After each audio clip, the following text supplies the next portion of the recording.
যখন আমি হসপিটালে ভর্তি হবো তখন লোক দেখিয়ে সবাই আসবে, দেখাবে যে কত সেবা করছি, কত কিছু করছি। আর যখন এমনি থাকবো পড়ে তখন ঘুরেও তাকাবে না। শ্বাসকষ্ট, টানের রোগ নাকি ছোঁয়াছুঁই বিমারি। এই বাপের জন্মে জানি না যে শ্বাসকষ্ট রোগ ছোঁয়াছুঁই বিমারি, প্রথম জানলাম তোমাদের বাড়িতে। মানুষের রোগ ভোগ মানুষের থাকে, তাতে কি এসে গেছে? আমারও তো রোগ আছে। লেপ্রসি পর্যন্ত কেউ বলে না যে ছোঁয়াছুঁই রোগ। সবাই বলে রুটি করব, রুটি করব। একবারে আমার কথা ভাবেও না, চিন্তাও করে না। সবাই শুধু নিজেদের কথাটাই ভাবে। যখন একদম কেলিয়ে পড়ে থাকি বিছনায়, তখন এসে শুধু বরটাই এসে মুখের সামনে জল টল দেয়। এইদিকে বলে একসাথে থাকলে কত আরাম থাকে, সুখ দুঃখে সবাই একসাথে। বাইরে থেকে লোকেরাই দেখে শুধু একসাথে, ভেতরে এসে রহস্যগুলো দেখলে তখন বুঝতে পারবে সব বাড়ির এক একটা রহস্য। আরে তুমি কি করছো? কি করছি? রুটি করছি। কেন তোমাকে রান্না করা ঢুকতে গিয়ে বললাম? আমি তোমায় বারণ করেছিলাম না যে আমি এসে করব? তোমার আসতে দেরি হচ্ছে সেই জন্য আরে বাবা, আমার দেরি হচ্ছে, আমি তো নিচে গল্প করছিলাম, আমি তো আসবো বললাম। তোমার এত তাড়া কিসে? কটা বাজে দেখছো? রাত্রি 11টা বেজে গেছে। তুমি ওদের সাথে নিচে গল্প করছো। হ্যাঁ হ্যাঁ, ওরা পোলাও খাবে, মাংস খাবে, তুমি ওদের সাথে বসে গল্প। তোমার তো খেতে ইচ্ছে করবে ওদের সাথে। না, আমার কখনোই ওটা ইচ্ছা করে না। আমি আমার ভালো মনে আছে যে তোমার আমার রুটি করতে হবে উপরে। যাও, আমি যখন আটাতে হাতই দিয়ে দিয়েছি, আমি রুটিটাই করে নেবো, তোমার চিন্তা করতে হবে না। তোমার সবসময় একটু ধৈর্য নেই নাকি? শুয়ে থাকো একদম দুদিন, তখন ঠিক আছে। তোমার আরো 5-6 দিন রেস্ট নেওয়া দরকার ছিল। ঠিক আছে ঠিক আছে, এই কটা রুটি বানাতে আমার অসুবিধা হবে না। যাও, আমি দাঁড়িয়ে দাঁড়িয়ে আমার কষ্ট হচ্ছে, আমি দাঁড়িয়ে দাঁড়িয়ে রুটি করে নিতে পারবো। পিঠে ব্যথা হচ্ছে। তুমি কথা বলো না, কথা বললে আমার আরো কাশি বাড়বে। একদম কথা শোনে না তোমাকে, যার জন্য আমি বলি যে তাহলে এ করো। কবে থেকে আমি তোমাকে বলছি বলো তো, যে আলাদা থাকো, আলাদা করে দাও, ঝামেলা নেই। ওরা ওদেরটা করে নেবে, আমরা আমাদেরটা করে নেবো। হ্যাঁ, এবার তাই করো। আমি আমি এতদিন বলতাম, তোমার দিদি তোমার ছদ্দি এসেও বলে গেছে ভাই তুই আলাদা হয়ে যা। এবার এবার ছদ্দির কথাই দেখছি ঠিক বেকার। ছদ্দি যখন এসে সবকিছু আলাদা আলাদা করে দিয়ে যাচ্ছে, ছদ্দির কথাই ঠিক করে নাও। ও আর বলে লাভ নেই। কতবার বলেছি, একই জিনিস একই ঘটনা, ওরা ওদের মতন ইচ্ছে হচ্ছে ওরা খাচ্ছে, সবকিছু আমাদেরকে দেখলে হবে? যখন আমি হসপিটালে ভর্তি হবো তখন লোক দেখিয়ে সবাই আসবে, দেখাবে যে কত সেবা করছি, কত কিছু করছি। আর যখন এমনি থাকবো পড়ে তখন ঘুরেও তাকাবে না। আসলে নাকি তাদের ছোঁয়াছুঁই বিমারি লেগে যাবে। শ্বাসকষ্ট, টানের রোগ নাকি ছোঁয়াছুঁই বিমারি। এই বাপের জন্মে জানি না যে শ্বাসকষ্ট রোগ ছোঁয়াছুঁই বিমারি, প্রথম জানলাম তোমাদের বাড়িতে। ভালো। আরে আমার বাড়িতে জেনেছো জেনেছো, আজকে তো তাদেরও বোঝা উচিত যে মা নিজ থেকে বলছে, কিন্তু তার তো বোঝা উচিত না যে আমি তো রয়েছি বাড়ির উপরে। তুমি আমার সাথে রাত দিন শো বসো, কই তোমার তো হচ্ছে না, তোমার তো কোনো ছোঁয়াছুঁই লাগছে না, তুমি এতদিন ধরে আছো, কই তোমার কি ছোঁয়াছুঁই হচ্ছে? তোমার তো কোনোদিনও এই সর্দি কাশির ব্যাপারটাই নেই। আমি এসব গুলো মানিও না। এইসব জিনিস সব যত ভুলভাল মানুষরা ভাবে, আমাদের এত কিছু ভাবনার নেই। মানুষের রোগ ভোগ মানুষের থাকে, তাতে কি এসে গেছে? আমারও তো রোগ আছে। লেপ্রসি পর্যন্ত কেউ বলে না যে ছোঁয়াছুঁই রোগ। কিন্তু মানুষের রোগটাকে তো খারাপ ভাবে দেখার কিছু নেই। এই চিন্তাধারাটা যে বাড়িতে থাকে না, সেই বাড়িতে কোনোদিনও উন্নতি হয় না। তাদের তো উন্নতি হয় না, তাদের দিন দিন অধঃপতন হয় সেই সব বাড়িতে। ভালো, খুব ভালো। যাও যাও, তুমি যাও, আমি কথা বলতে পারছি না গো, সত্যি কথা বলতে হবে। বেকার বেকার চলে এলো। আমি কি সত্যি চলে যাব? হ্যাঁ, তুমি সত্যি চলে যাও, আমি মিথ্যা কথা বলছি না, তুমি সত্যিই চলে যাও। যাও, ঠিক আছে, তুমি তোমার কাজ করে যাও।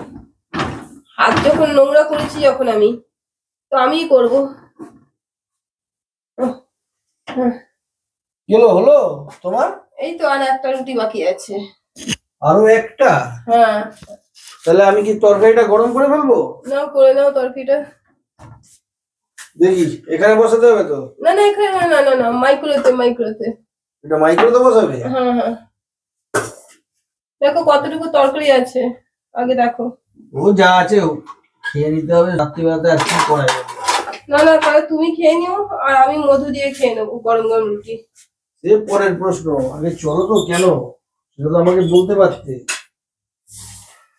ওটা তো টমেটো ছাড়া তরকারিটা, আজকে তো শুক্রবার। হ্যাঁ খেতে পারবে তো, অসুবিধা তো নেই, সেটাই তো বলছি। কিন্তু তুমি খেয়ে নি বাবা, তোমার তো আবার বায়নাক্কা আছে, এটা হয় না ওটা হয় না।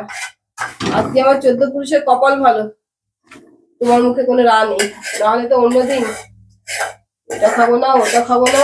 শোনো, 2 দিন ধরে, আজকে নিয়ে 3 দিন জানি তুমি তোমার করছো, শরীর খারাপ দেখে সবকিছু আমি করছি। জানি তো তুমি করছো। তাহলে আর এইসব কথা আমাকে বলে শুনিও না। আমি তো বলছি তো, আমি শোনাচ্ছি কথা, আমি তো বলছি তো আমার 14 পুরুষের কপাল ভালো। তাহলে আমি কি কথা শোনাই না শোনাই সেটা পরের প্রশ্ন, কিন্তু যখন শরীর খারাপ থাকে তখন কিছু বলি না। তো সেখানে তুমিই করো, তাহলে সেই জন্য তো আমি কিছু বলছি নাকি বাবু? সেটা বুঝে তো চুপ করে থাকি। হ্যাঁ, আমি করি যখন, আমি আমি দাঁড়িয়ে রুটি করতেই পারছি না, আমার পিঠে যন্ত্রণায় পেটে পড়ছে। এসছো কেন? আমি তার জন্য বলেছিলাম যে এখন কটা দিন, 5-6টা দিন অন্তত মিনিমাম রেস্ট নাও। কে বলবে তোমাকে একটু উঠে দাঁড়াতে পেরেছো, ব্যাস চলে এসছো লাফাতে লাফাতে। তুমি করে যাচ্ছ বলো, আমার কি ভালো লাগে দেখতে? ভালো না লাগলেও শরীর খারাপ হলে দেখতে হবে, কি করা যাবে। এইরকম শরীর এত, এইভাবে শরীর খারাপ, মানে এতদিন পরে এইরকম ভাবে বিছনায়। হ্যাঁ অনেক বছর পরে হলো। হ্যাঁ, অন্যবার হয়েছে, পড়েছি আবার উঠে পড়েছি, তাহলে কি করা যাবে। কিন্তু এইরকম ভাবে মানে শরীর মানুষের যখন রয়েছে না, শরীর এরকম ভাবে যখন তখন খারাপ হতেই পারে, এটা কেউই বলতে পারে। কথায় আছে শরীরের নাম মহাশয়, যেরাম স্বভাবে সেরাম সয়। তুমি একটু অনিয়মিত করলে তাই হবে। এই আবার শুরু করেছো, কথা শোনো না। কি শুরু করেছি? এই যে একটু সুস্থ হতে না হতে লাফাতে লাফাতে চলে এলে।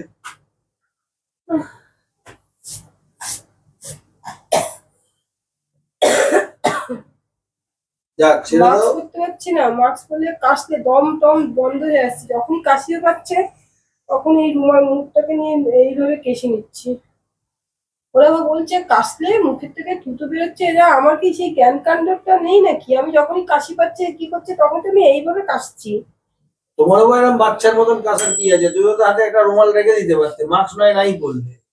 আচ্ছা আমি এখন এটা ধর রুটিটা করতে আসছি, এই করতে আসছি, মাস্কটা পরে থাকলে কি না আরো যেন মুখে দম বন্ধ হয়ে আসছে। মাস্ক পরতে বারণ করছি, ঘরের মধ্যে দরকার নেই।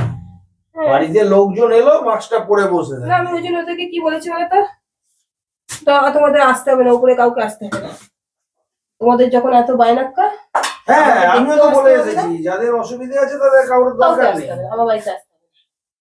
আমি যদি মরে যাই আমাকে দেখতেও আসতে হবে না, তোমাদের যখন এত বায়নাক্কা। আমাকে দেখলেই যখন তোমরা ভাবছো তোমাদেরও ছোঁয়াছুঁই হয়ে যাবে, তোমাদের এই হয়ে যাবে সেই হয়ে যাবে। আর এখন ওই কি নাকি বলছে চীনের কোন প্রোডাক্ট বেরিয়েছে, কি ভাইরাস, আমি বলছি, হ্যাঁ সব ভাইরাস আমাকে অ্যাটাক করেছে, তো তোমাদেরকে আসতে হবে না। আসলে মুশকিলটা কি জানো তো, সব তুমি অল্প তো শিক্ষিত হয়ে তো তুমি তো এই রোগেই ছোটবেলা থেকে জর্জরিত। আর এখন এই সর্দি কাশি জ্বর ঠান্ডা লাগা, এটা সিজন, এবং এই সময় এইটা হওয়াটাই এখন হচ্ছে এটা ভাইরাসের। ঠিক আছে, এখন যে ভাইরাসটা এসছে পুরো সেম টু সেম এই জিনিস, এটাই আবার তাদের শ্বাসকষ্ট আসছে। এর আগে করোনা ছিল, তাতেও একই জিনিস, তাতে একটা এক্সট্রা ছিল, নাকে গন্ধ নেই। কথা বুঝেছো? তো ব্যাপার হচ্ছে এখন তোমার, আগে আমাদের এই জ্বর সর্দি কাশি হলে মানুষ ভাবতো না, আর এখন সেটা ভাবছে বেশি, কারণ যেহেতু ভাইরাস হচ্ছে। দুধটা গরম করেছিলে, দুধের বাটিটা কি পুড়ে গেছে। চলো তরকারি হয়ে গেছে, তোমার রুটি হয়ে গেলে নিয়ে নাও, খেয়ে নাও, আর বেশিক্ষণ দাঁড়িও না। চলো আমি ডাইনিং টেবিলে চলে গেলাম। হ্যাঁ আমি আটাটা রেখে যাচ্ছি, যাও। আমি আটাটা রেখে গেলাম, তুমি রুটিটা নিয়ে যাও, আমি এই দিকটা একটুখানি পরিষ্কার করে আসি, নাহলে হ্যাঁ আমি এই দিকটা একটুখানি পরিষ্কার করে আসি, নাহলে পিঁপড়ে লেগে যাবে। তোমাকে তো পরিষ্কার করতে হবে গো, তখন তো আমারই, তুমি পরিষ্কার করবে, আমারই দেখে কষ্ট লাগবে গো। আমি জলে হাত দেবো না, আমি একদম জলে হাত দেবো না, আমি যতটুকু না করলে না। তাহলে তোমরা দেখলে যে ও মোটামুটি এখন একটু হাঁটাচলা করছে বলে ও কিন্তু আজকে উঠে গিয়ে রান্নাটা করতে চলে গেল, রুটিটা যতই হোক যতটুকুই করুক রুটিটা করেছে। তো যাক, আগে দুদিনের থেকে একটু বেটার, যার জন্য রুটিটা করতে গেছে। তো আমি ডাইনিং টেবিলে চলে এলাম, ও আমাকে দিয়ে গেল, আমিও বসে থাকি, ও আসুক তারপরে খাবো। তো তাহলে যাক, একটুও ভালোর দিকেই গেছে। তাহলে ওই ও এসে গেছে, ও বসুক খেতে। তো তোমরা দেখলে, তাহলে তোমরা প্রে করো যাতে ও তাড়াতাড়ি আরো সুস্থ হয়ে যায়। তো তাহলে আজকের মতন আমরা এখানে ভিডিওটা শেষ করছি। দেখা হবে আবার আগামীকাল ঠিক দুপুর 12টার সময়। ধন্যবাদ।